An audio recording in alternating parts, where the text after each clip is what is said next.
this quite interesting presentation, at least by the title, right? So let's make the proof of stake. And I would suggest maybe to Sabine to kick off the stage with her interesting slide, which she prepared. And afterwards, we can proceed with the questions, which of course we aligned with each other during the kickoff call. So please, Sabine, the stage is yours. Thank you very much, and thanks for the opportunity to share our experience with you today. So my name is Sabine Louet. I'm the founder of a company called SciencePOD. We're experts in making content that is designed to engage healthcare professionals. So I would love to share my experience and tell you about the biggest hurdle nowadays that people experience in creating engagement with healthcare professionals.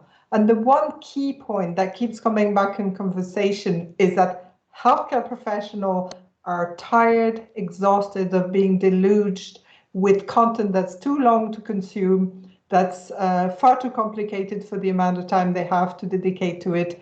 In other words, like the rest of us who's been sitting on webinar throughout the pandemic, they're fatigued by all this overcomplicated content reaching them at a time that they're not ready to consume it. So what I want to share is the kind of hindsight that we've learned from working with healthcare professionals and with life science company, and some of the facts that we've come across, which Jose Maria referred to somewhat this morning as well, and some of the other speakers touched upon, is the fact that healthcare professionals are always looking for up-to-date material that's trustworthy. They cannot support their practice without quality content, and that's really important for them. It obviously needs to be evidence-based. It needs to be digestible and reputable before they can even, consider being influenced by this kind of content. You also need to be very aware that a healthcare professional only has slots of about 10 minutes throughout their professional day to consume that content. So, a few minutes at breakfast, a few minutes at the 11 o'clock coffee break, and then another 15 minutes at lunchtime, and so on. So this is really key in designing the content that you're going to use to engage with them. And I always ask people, think about how many of the pieces of content in your vaults that take more than 5 to 10 minutes to consume. I'm sure you have plenty. And this is where we come in. This is where you need to start thinking about the best way to engage and look at focused and relevant content that's timely and will ultimately inform their clinical practice. Now, we have set up a workflow that really helps satisfy all of the requirements of the pharma communication life cycle. And typically what we do is we would take a clinical study or medical information that's relevant to disease area that you're focusing on, and then turn these sort of really substantial source material into lighter digital assets. And the reason for doing this is that they become teaser material that are a means to an end.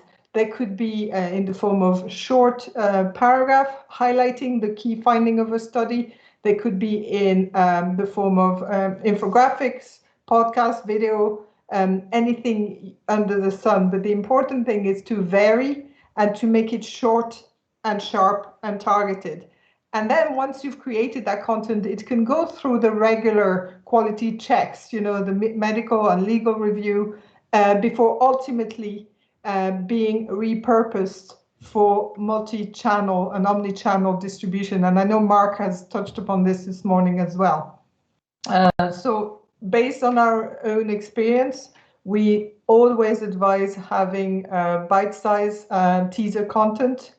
You need to also call upon the best possible expert you can find to interpret the science in words that are more easily accessible to a healthcare professional. So it's really important to have the best possible medical writer on your side when you do these things.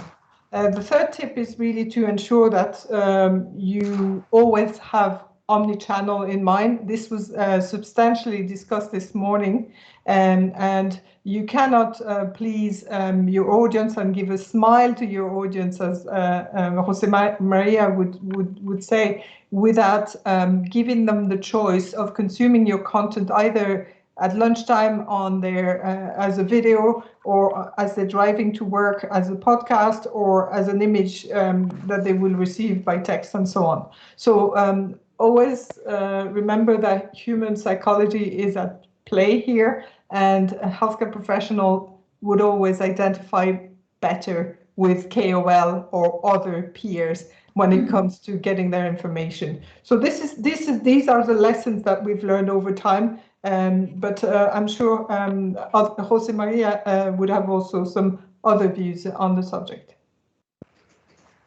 Thank you, Sabine. So let's move forward with our questions. And the first question which I would like to ask you is, of course, both of you, is how can we best address the real challenge of digital fatigue amongst HCPs? Jose Maria, let's start with you.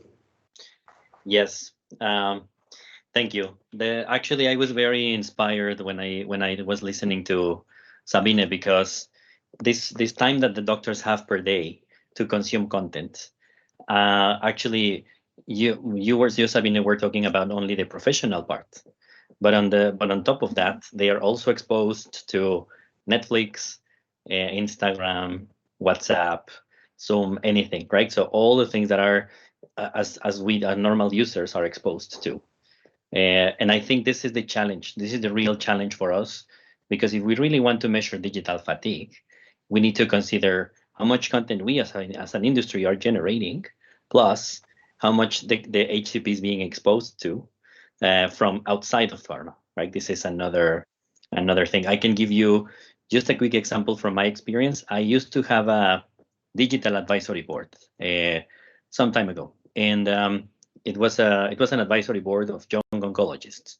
And I remember we were showing them a website, and we were asking them about videos. And one of them, she decided to speak out loud in front of everybody. She said, "Don't send me videos about your clinical trials." And we were like, "What do you prefer?" And she said, "I prefer a PDF. Send me a PDF because I can do Control F and I can search for the information that I'm looking for." And she said, "If you want to send me videos," and I'm quoting her right now, she said, "If you want to send me videos of kittens, because I love to watch videos of kittens, but not for pharma content, right?" So these are the things that we need to account to really be able to measure digital fatigue. The KPIs that can tell you something like that are, for example, if you start to see a decline in your webinars, for example, instead of thinking, how can I bring more doctors to the webinar, maybe identify why are the doctors not coming anymore, right? Or if you see that your video view rate is down, is going down, then start identifying where are the doctors going. Maybe they're, like Sabine was saying, they're going to to podcast listening. So these are it's a real challenge. I'm not sure we are capable of measuring it right now in the pharma industry. Thank you. Jose Maria came up with an interesting idea. Maybe we can talk about in the future, of course, about digital pharma NFT kittens, right? Non-fungible tokens. So who knows what the future brings, right? Sabine, same question for you. Yeah. So I think essentially measuring it is based to your usual KPIs. But it's not sufficient. So one of the ways to measure digital fatigue is to offer a new kind of format and see the response. And that way you can measure, you have your benchmark of your traditional approaches versus the new approach with a new kind of format. And then you can gauge the appetite that your audience has for a variety of new format. And like in any kind of communication, you need to be creative.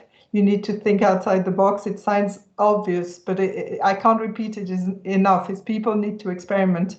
And once they get traction, they can always expand on, a first podcast can become a series. an infographic can become an animated infographic or a video animation. There's all sorts of things you can do in experimenting to gauge the engagement. Thank you. Next question, quite important from my angle, which is how can we measure HCP's digital fatigue? And of course, is it even possible to measure? Jose Maria?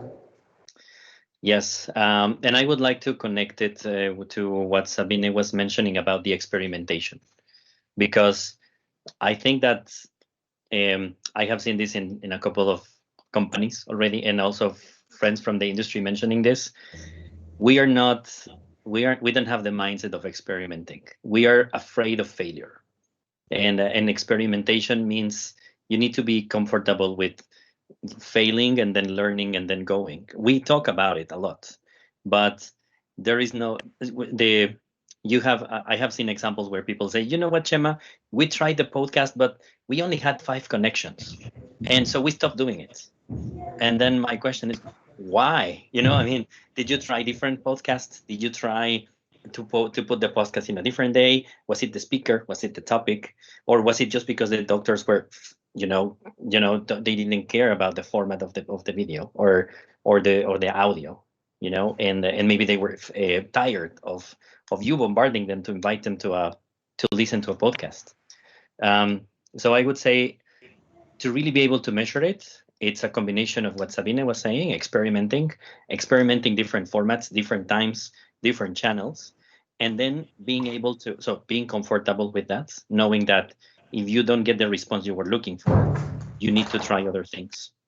And then also being flexible enough to change, to identify those small trends and say, okay, like I said, my doctors are, I tried with the same group of doctors, I tried a webinar, an audio, and I don't know, a webinar, an audio, and an infographic. And then we had different types of responses. So for the next time, the doctors who came to the webinar, I will continue engaging with them in webinars. And then for the ones that preferred the infographic, I will continue to offer them more infographics. And if I see a trend, they're switching from one format to another, then I should be able to react to move them. Like this about, I don't think it's about just measuring the fatigue. It's about being flexible to change to avoid that fatigue. That's. Yeah, but maybe just to add, it's also not just about the quantity, it's also about the quality, right? Which means if those 5 doctors who are listening to the podcast are key opinion leaders, right, on some specific group, then of course it makes sense. Yes. So I think that we also are very keen and focused on the numbers, on the big numbers, and not on the personalized and individual data. Sabine, next question to you. How do you design content to combat HCP's digital fatigue? On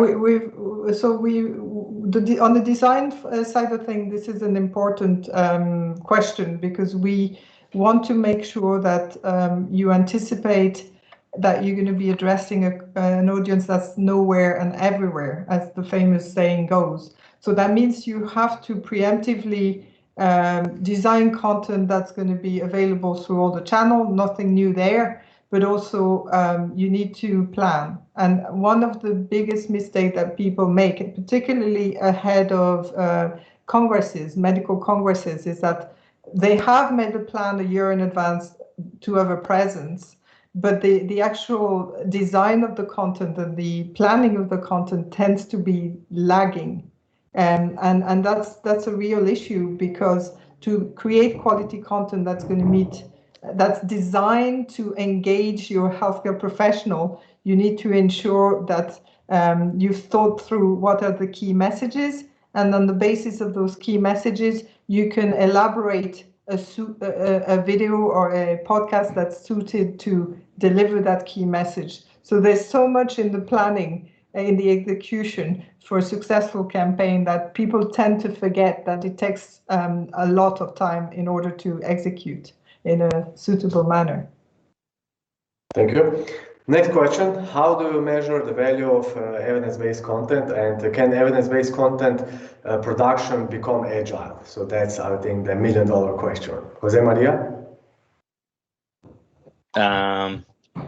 So I'm going to start for the second one. because Okay, I please. think this involves the collaboration with medical, legal, and regulatory teams, right? Because sometimes when I see this type of transformations in the industry, they tend to neglect the role of them, because they themselves have to do another transformation. So if we really want to be agile, we're in developing content, we have to find. So one thing is, what content do we need to create throughout the engagement funnel, right? So for example, when I was talking about the engagement funnel in my presentation, so some content is for reach, some content is for engage, and some content is for convert. So, and not everything is branded. And actually, being a marketeer, I'm always people always look at me like, "What are you talking about? You're as marketing, you always want your content branded," but it's not. We need to understand that at different stage of the funnel, the doctor is going to be looking for different types of content. In the reach stage, they're probably going to be looking for content that is more relevant for them, like for example, clinical guidelines, or I don't know, tips to become a better doctor and things like that, or tips to or content that they can share with their patients. And when they're looking to make a decision about a treatment or a brand, they're going to need more branded content, right? So if we have that overview first, and then we connect it to how do we improve our internal processes to make sure that the content is compliant and it's on label and it's also meeting the needs of the HCPs. These two have to be connected, and this is going to save us a lot of time, because there's always a lot of pushback with marketing comes with an idea, and then the medical team is like, well, but this is not true, and then the legal rejects, and then it's like a 3 months process to do a complete long visual aid, right? Which is also huge, and then we need to improve those timelines.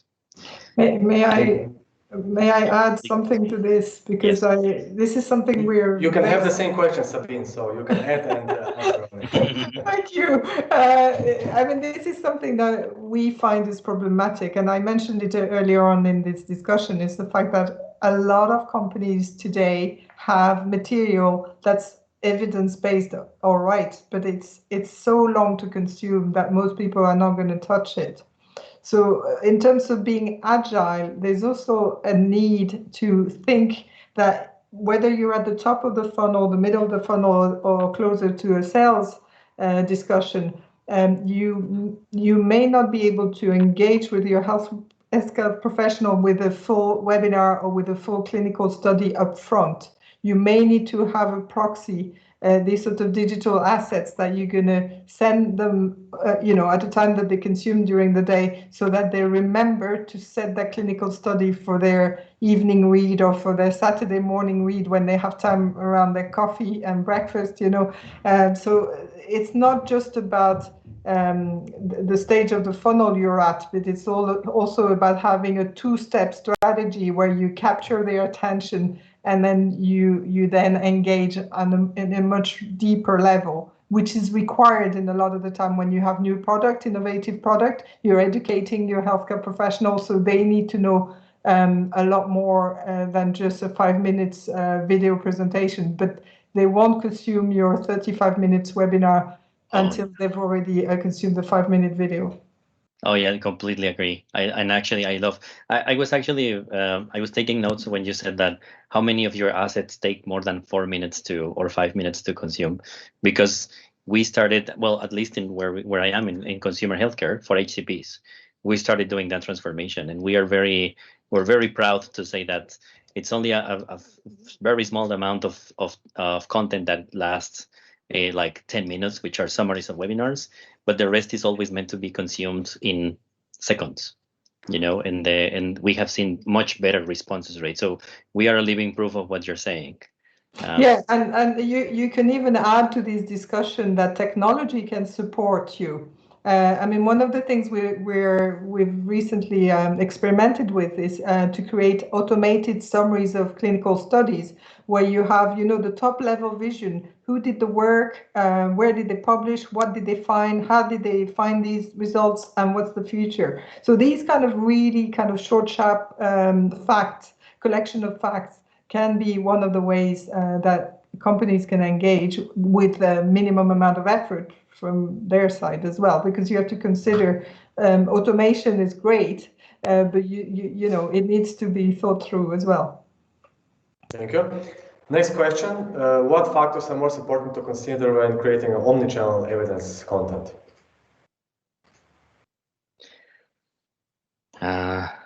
Well, I think we started already talking about that in the previous one, so we're probably ahead of the question. Okay, sure. And how medical colleagues started to measure impact of content created, or are solely measured to volume, the volume of content created? Let's start with you, Sabine. Okay, so the impact question is like the return on investment question. It's always very, very difficult to measure. Volume is just not enough, not granular enough. So I very much like the presentation this morning by Jose Maria, who said, well, you want your customer to be satisfied and to have a smile on their face. However, you don't have a Big Brother camera in every single practice around the world to check that. So I think there are more informal ways of measuring impact. Certainly when it comes to clinical studies, the amount of sharing, the amount of citations is always a good measure. So digital media can help us to an extent measure some of the impact. Because a clinician or a doctor recommending the read of one of your top study or top material would always boost the impact. But it's like in the difference between marketing and sales. You know, marketing can always hope to influence. Sales is all about the bean counting. So it's a bit the same here with content. You can only do so much to measure the impact of your content, but maybe Jose Maria has an experience or a personal experience on these things.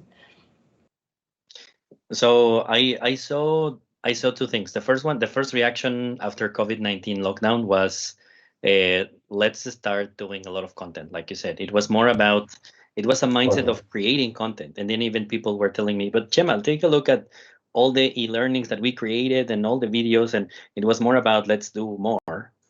And then when there was a point where also senior management was like, okay, you're spending a lot of money on this content, who is using it? And then the switch started, right? So I think that conversation started happening. But where I do see the gap, and I'm going to come back to one of Sabine's points before, it's on the medical congresses. I think there's still for me the biggest gap right now, because when you are trying to identify better ways to engage using medical congress content with your HCPs, the response it's very difficult, because I'm going to give you the example. So last year I was trying to engage with a medical society to provide modular content similar to what Sabine is mentioning, and the response of the society was, no, we just provide the link so that the doctors connect, and that's it. And then I asked, okay, well, do you know how many doctors really connected? Do you know which specialties? Do you know if they had any questions? Did they learn anything? Did you teach them something new? Do you measure the level of impact in the knowledge or any impact in their clinical practice? And the answer was no. So I still think there is a huge gap there that we need to make a shift in the mindsets. But I think if you ask me, this is also related to this push-pull mindset, because in many cases we also deliver the content in that pushy way that we say, okay, here is it, grab it and consume it. We don't ask for adequate feedback, and maybe content should be also pulled in that direction, like the communication channel. What do you think? Yeah, totally agree. I think but again, it's coming back to experimentation to identify exactly what is the need of the HCP, and then provide it, measure it, and then scale up and keep going. But totally agree that there should be a pull effect on the content as well. So on bottom line, experience is the new era of content. Wow, that's a nice phrase. Okay, Sabina, anything to add to this interesting conversation?